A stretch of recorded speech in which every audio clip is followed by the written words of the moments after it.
I get out and I go through this rigorous field sobriety test. Felt like an eternity. And at the very end, he goes back to the car, grabs a breathalyzer, comes back, and he says, low in this. So I just, all right, and I blew into it, and he turns around, and he's watching it, and it counts up to 0.01, 0.06, and stopped at 0.07. He turns and looks at me, he's like, gives me a really weird look, turns around, back, looks at it again, hands us our 3 IDs, and we're on our way. Nothing happened at all. And I didn't learn any lessons from that at all. I was going to say, did you learn your lesson? No, not at all. If anything, it just got worse because I started feeling like, I could do that on a regular basis and, I'd be fine. I didn't have to worry about it. So, and you're still holding down a job at this point. Talk about being able to show up for work and were you able to be effective? Were you able to surprisingly interact with coworkers? Effective. I'm usually never late to work. I'm there almost every day. Towards around that time, I was on the construction site, so we'd have to be in at 7 a.m. Sometimes I might get there at 7:30, but for the most part, I was still able to do my work. But I wasn't really motivated to do the work because it wasn't important to me. What was important to me at that time was just doing my own thing. Living kind of a relativistic life. Doing what made me happy and not really concerned about anybody else, especially my employer. Yeah. So what else was going on? You're going out and drinking with these guys, and you're spending all this money on alcohol. Work. It seems like you're still able to have this double life almost, where you're able to get the job done at work. Are you dating anybody at this time? What's the relationship? Well, during that time, since I've been out of school, I've dated numerous women. And when I was in Goshen, there was one in particular. She works on the north side of Indianapolis. She was a model on the side. Very beautiful woman, but not someone that I felt like I could really trust. I had a lot of trust issues with her and questioned her a lot. And I was really starting to get down in spirits about it. And it was while I was dating her that this thought kind of started popping into my head. And the thought was, your relationships aren't working out because you're meant to be a priest. You mentioned a movie you were watching at one point when that realization kind of dawned on you. We had gone to see, I was actually with her, and we went to see this movie. It sounded like it was a decent movie. It wasn't anything that I was excited to go watch, but it was just, we went to the movie theater and we're like, oh, that's about the best one. And we go to see it, it's called The Right. I don't know if you guys have seen the movie or not. And there's one scene in particular in that movie where the guy's sitting outside the bar, and this girl walks out, and she mentions something about, going back to her house afterwards, and he kind of blows her off, and then he really just kind of says, I can't do this anymore. And it's kind of where I was going to in that life. As I'm watching this, I'm like, I'm thinking about this thought that's been in my head, and I'm like, really? Like, why? So this guy blew this girl off, and you were thinking, man, that seems strangely familiar. Yeah, because it was similar to the thoughts that I was having. But initially, I didn't want to have those thoughts. I pushed them as far out of my head as possible. It was continuing on with what I was doing, not really wanting to find out the answer to that question at all. Okay, so you're still partying. You're still partying hard. Was there any point where you kind of looked around and thought, what am I doing? Gosh, I need to make a change. Yeah, it wasn't very long after I got home. It was August after I got home from Goshen. I had gone to an IndyCatholic concert, which at the time was one of my favorite bands. And I was driving home. I had been drinking at the concert. I had been smoking weed, just having a good time. I was driving home and I got pulled over again. And this time I wasn't so lucky. I ended up going to jail for DUI. And then got out the next day. I called my parents. My mom was so furious that she didn't want to come. So my dad ended up coming over and bailing me out. And it was about a week after that the girl that I was dating at that point, it was a different girl at that point. But she was really the girl that, one of the few that I've ever decided, maybe I can see myself settling down with this girl. I started, maybe I'm finding the happiness that I was looking for. And it wasn't long after that she had left me, mostly because of the DUI, because wasn't very responsible, and she had a child actually, and that's not what something she wants somebody that, to raise her son. So she had left me at that point, and also along that same time, we had let go of a person that I was very good friends with at work because we didn't have any work. We were very slow, and because we didn't have any work, they let us go. And I was looking at my workload, and I'm starting to panic a little bit because I don't have much work coming up. So I thought I would be the next one on the chopping block. I was the youngest in the office, and I was very nervous about that. And I told you how my finances had been going at that point. So my finances were terrible. I never really had any money at that point, and just kind of everything in my life was kind of crashing down. I had $2,000 that I paid in the lawyer fees and the court fees and everything, and it was just everything came crashing down. You're worried about your work, girlfriend left you, DUI, just turning to alcohol and partying. Yeah, just hit rock bottom in my life, and it was finally hitting rock bottom that I broke down one afternoon at work, and I went to St. John's downtown, and I sat in a pew for about half an hour and literally just bawled my eyes out for 30 minutes, and told God, I was like, I'm done doing this on my own. I can't do it anymore. I'll do whatever you want me to do. Show me the way. Okay. Kind of the beginning of the transition for you. Absolutely. Okay. We'll turn it back to Mike. Mike, if you could kind of talk about the distance between you and God increasing, and finally getting to the point where you yourself kind of had that realization that I might need to make a change here. Yeah, I was definitely buying into becoming a rock star. That's what my life was about. Being a rock star and being with my girlfriend. We were on and off throughout high school. My music kept getting angrier. Just talking about awful stuff, spewing out awful stuff at concerts. I'd sink into depressions, get really jealous, be totally bummed out when we break up, date other girls, get back with her. During that time, like emo music and stuff, it really glamorized being depressed, having suicidal thoughts, even cutting yourself. And I did get so depressed at the point that's all I could think to do was to break some glass and cut myself. Just find a way to take your mind off the pain that was in your head. Yeah. So it probably got the worst when we graduated high school. She decided to go to Purdue. I decided to not go to college right away, just to pursue that dream of being on tour and doing all that stuff. The breakup was kind of mutual, but I was consumed by jealousy and having visions of her being happy with someone else, and the band wasn't going as well as I thought it would, and I was just awful to be around. I'm sure my bandmates hated being around me. During that fall, that first semester, we were apart. I spent the whole time just trying to get back with her.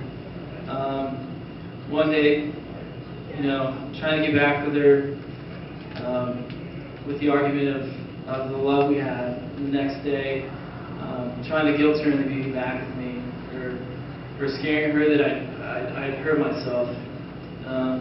Just desperation, just trying to... Yeah, just desperation. Thanks be to God, she did not give in at all. And I found myself at a point where I tried everything to get my old life back. all the sex and all the pleasures I'd gotten used to throughout high school, just that American Pie life. And I found myself probably in November in my parents' house, in my bedroom.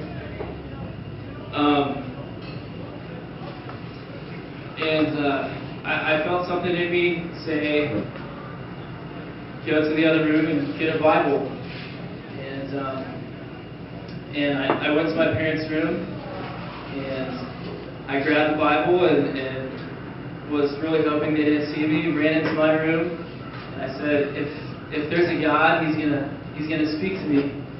And I closed my eyes, and I opened up the Bible, and I pointed to it, and I opened them, and it was Proverbs, and it said, what the wicked man dreads will overtake him, and what the righteous man desires will be granted. And in that moment, I really acknowledged that I'd been living a wicked life, and of course my world was crashing down around me. And so I guess, you know, at the lowest point, my heart was open to maybe trying out this righteous thing. I didn't know what it was, but I assumed it was good. It wasn't wicked. This wicked thing's not working out too well for me, right? Yeah, definitely not. Okay. So yeah, things starting to go downhill a little bit at that point. Praying. You're crying in church, half hour, weeping. You're probably glad Father Rick didn't see you. I don't even think he knew me at that point. Okay. So take us from there. You know, what helped you turn the corner, and what people in your lives, what spiritual tools do you think helped you keep ascending upon your mountain of conversion, if you will? Well, about a week after that, maybe 2 weeks, I'm not exactly sure anymore, is when I emailed Father Neil for the first time, and kind of gave him a little background on my story, and told him that I wanted to discern God's call in my life. But prior to that, when I was even in Goshen, there was a priest that I mentioned that I served with when I was in high school, Father Tony. He was kind of always in contact with me. We weren't like talking every week or not even once a month. It'd be every 5-6 months. I just drop a line and see how I was doing, and that'd be about it. But once the questions kind of started popping into my head, he was kind of the one that I went to, that I talked to and told about that. He really saw me go through a really hard time in my life. It's kind of there, someone that I could open up to and talk to about it, because there was no one else that I was talking to at that point. So once I finally had broken down, like I said, I emailed Father Nagel, and I begun to start to go to daily Mass. And daily Mass is something that I've always thought that's just what my mom does. She goes to Mass every day. Very, very holy woman. And I had never really had any desires to go to daily Mass until then. And I started to go. And the more that I went, the longer that I went with going to daily Mass, the more I just I would yearn, to go to Mass, and I would yearn to receive the Eucharist. Because it was strange. I would sit at work, it'd be 10 o'clock, and I'd be constantly looking at the clock. Is there time to go to Mass yet? And quite a contrast from altar boy, kind of a reluctant altar boy. Yeah, absolutely. Someone not really wanting to go to someone that feels like you have to go. But there was probably January of last year, after the girl that had left me after my DUI. I had initially ran to a girl that I dated before her. I was having a dream. It was one Sunday afternoon, around 3 or 4 in the afternoon. I was having a dream, and I remember seeing the Virgin Mary in my dream, and it was like I was looking at myself. It was me, her, and the girl I was dating at the time sitting on a swing, just as happy as could be. But I remember being very unhappy as I was watching this. not really unhappy, but just having an unsettling feeling and not really knowing what was going on. But then very distinctly I heard a voice that just called my name and said, just whispered my name, and it was just, I immediately opened my eyes and was staring at the wall, just wondering, what the heck was that? I never experienced that before. And during that time was the same time in the gospel readings that they were talking about Samuel. And if you guys are familiar with the story of Samuel, he hears his name called 3 times, and he goes into Eli's room and says, "Here I am." And Eli's like, "I didn't call you, go back to bed." And finally, the 3rd time, he tells Samuel to say, "Speak, Lord, your servant is listening." So I started to reflect on that, and after I heard that voice, I got on the side of my bed and I knelt down, and I repeated those words. I was like, "Speak, Lord, your servant is listening." And then I just continued to sit there in silence and contemplate the dream that I was having. And I really believed it was Mary telling me that she's got bigger things for me in this life, and Amy's going to be just fine. But I just had to figure out what it was that I was called to do. And it was that next weekend that I ended up ending things with her, which was a pretty tumultuous weekend in itself. I don't want to get into that for her sake, but it was a very, very trying time, a very hard time for her. But since then, she's done a lot better, and we still remain friends. And I consider her one of my best friends now. I talk to her a lot. So yeah, you're going to daily mass. Talk more about this call that you feel you have, this deeper call. What is this call? Well, that's what I was really starting to question and really trying to want to find out. I emailed Father Nagel and also Father Eric Johnson. He's the vocations director for the Indianapolis Diocese. And I met with both of them and told them my story. They've both been huge in my life. Father Nagel especially. He's really helped me, guide me down a much holier life, and led me out of a lot of bad things and given me some great advice. But after that dream, I began to say a rosary every day. That was something that was completely new to me. I knew the rosary. Growing up, my mom would say occasionally I would say a rosary with her, but for the most part, I never really said one until then. And I really began to realize how easier life can be to overcome things, when you're praying on a daily basis, especially saying a rosary.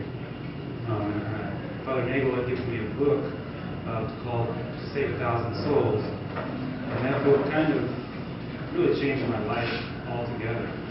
Because I was having a lot of problems, and I was really feeling like I might be called to something greater. And that book, every trial and every tribulation that I was going through at the time, I would pick up that book, and it would lead me right exactly where I was at in my life. It's kind of just huge. You talk about picking the Bible up and pointing at something and having it speak to you. That book really spoke volumes to me, and it was around that time that I just I completely cut out. Well, after my DUI, I cut out drinking, but I was still smoking weed at that point, and it was that book and just realizing how happy that it was making me to pray every day and to be holy. I just completely cold turkey quit smoking and haven't done it since. And it's just been a foundation for my happiness, for my well-being altogether and everything. Mm-hmm. Excellent. So Mike,